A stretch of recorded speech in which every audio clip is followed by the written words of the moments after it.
call me out upon the waters, the great unknown, where feet may fail.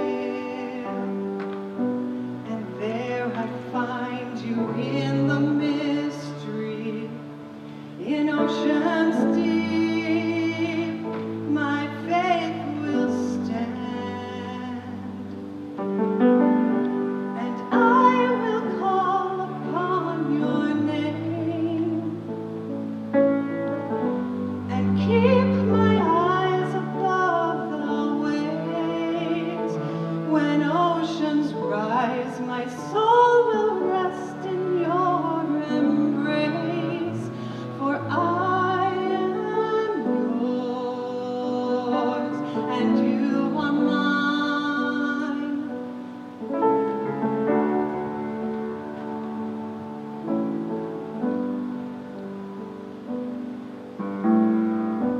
Your grace abounds in deepest waters. Your sovereign hand will be our guide. Where feet may fail and fear surrounds us, you've never failed, and you won't start now. And we will call upon your name, and keep our eyes above the waves. When oceans rise, our souls will rest in your embrace, for we are yours, and you are ours. Oh.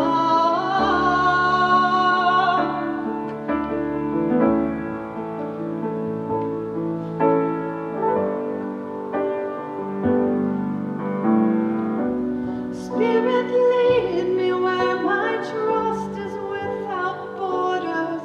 Let me walk upon the waters, wherever you would call me.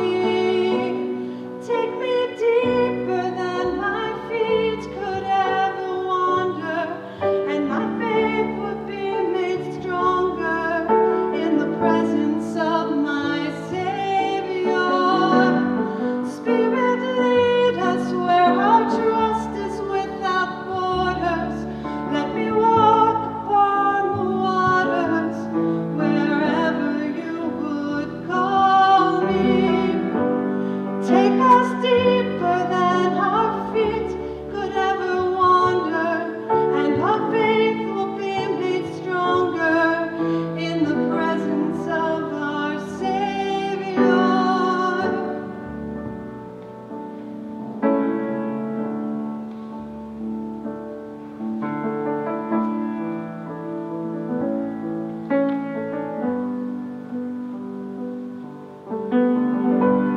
I will call upon your name, keep my eyes above the waves. My soul will rest in your embrace. I am yours, and you are mine.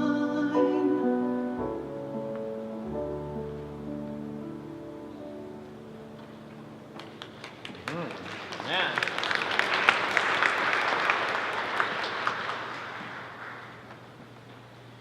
And Jesus said, Spirit that keeps this child from speaking and from hearing, I command you, come out.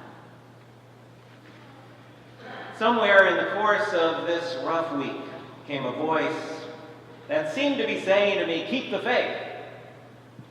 Come on, Kate, keep the faith. My reaction to that wasn't good. I suspected that this was God's voice speaking to me, and it still wasn't a good reaction. I didn't think that's what I wanted to hear or needed to hear. It sounded a little too much like other voices that I was hearing. The voices of sanctimonious senators that I was listening to at the time. It sounded too much like the voice of privileged people who just assume that things work out fine in the end. Keep the faith, it's going to be fine in the end because it does for them, for us. Keep the faith. Keep the faith. But still, I listen because it was God, and I try to listen to God. But faith in what? I blurted out aloud. Though it was only me and the dog and the TV set in the room. It's probably good that it was only me and the dog and the TV set in the room. Faith in what? Faith in a failed and failing process. Faith that the truth might actually come out, even with so much stacked against it. Faith that the truth would matter if it does come out. Faith that women and men who have suffered abuse can speak out and will no longer be silenced, will no longer be ignored, and that they can speak their truth without fear of consequences.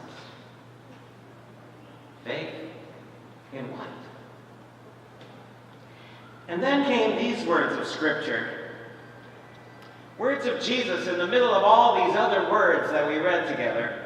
You spirit that keeps people from speaking and hearing, come out. Come out. Spirit of our culture that uses fear to protect abusers from the truth, just come out.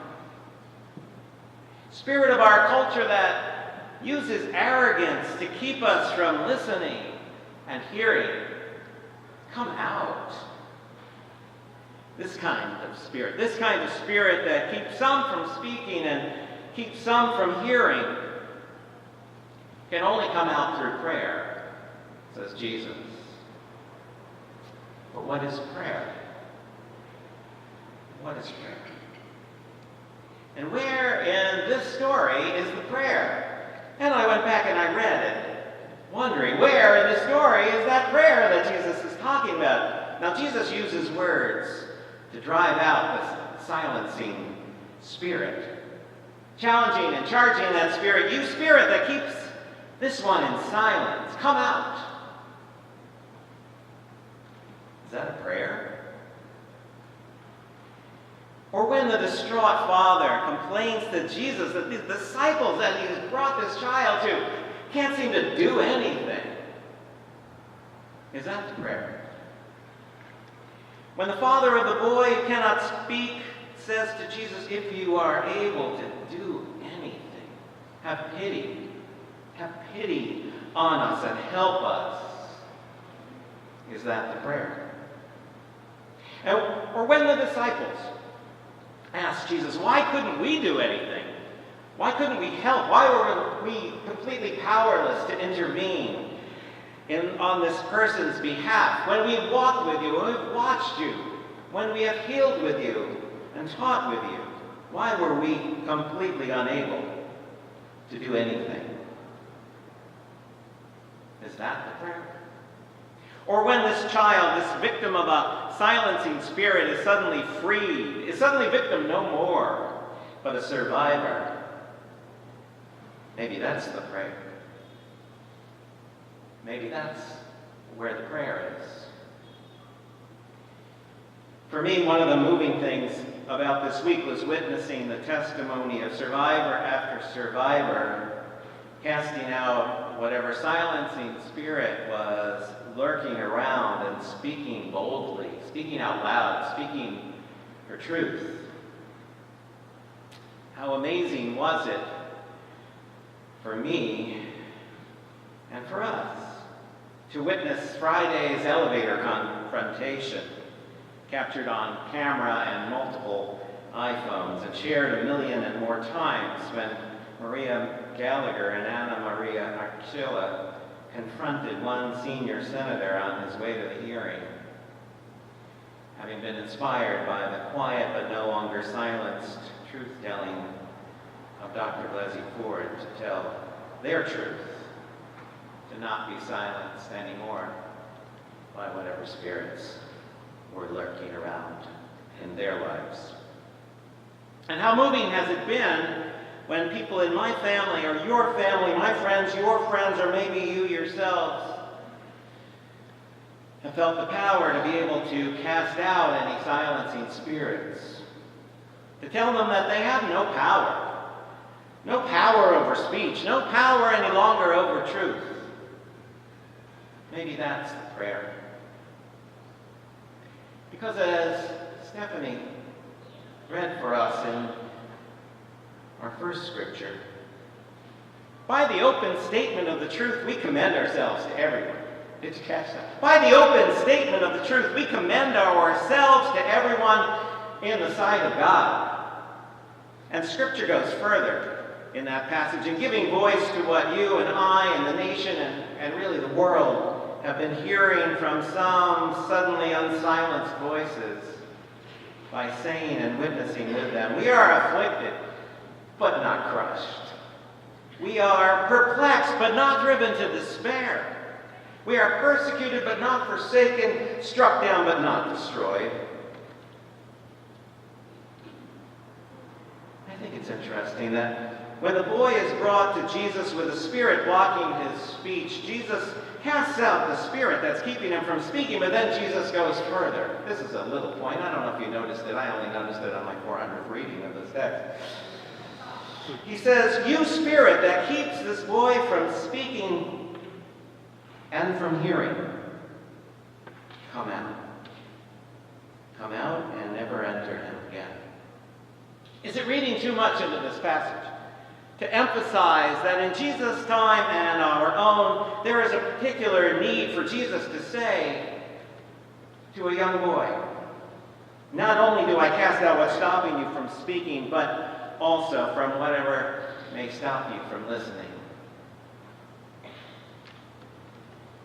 As a privileged white male, I have certainly felt in myself and in others similar to me a spirit that is quite able to speak, quite quick to speak, but less able to listen.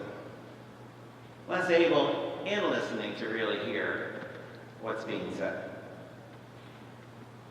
This kind can only be driven out through prayer, says Jesus. And when silencing spirits are driven out, isn't that prayer? Isn't that prayer? Yes. Isn't that? Today we're making some more time for prayer. And so in a moment, after we sing our prayer, Pastor Lee will lead us into a time of praying, casting out whatever spirits may be urging us to be silent, and casting out whatever spirits may keep us from hearing. And as we prepare for that time, let's sing together 375.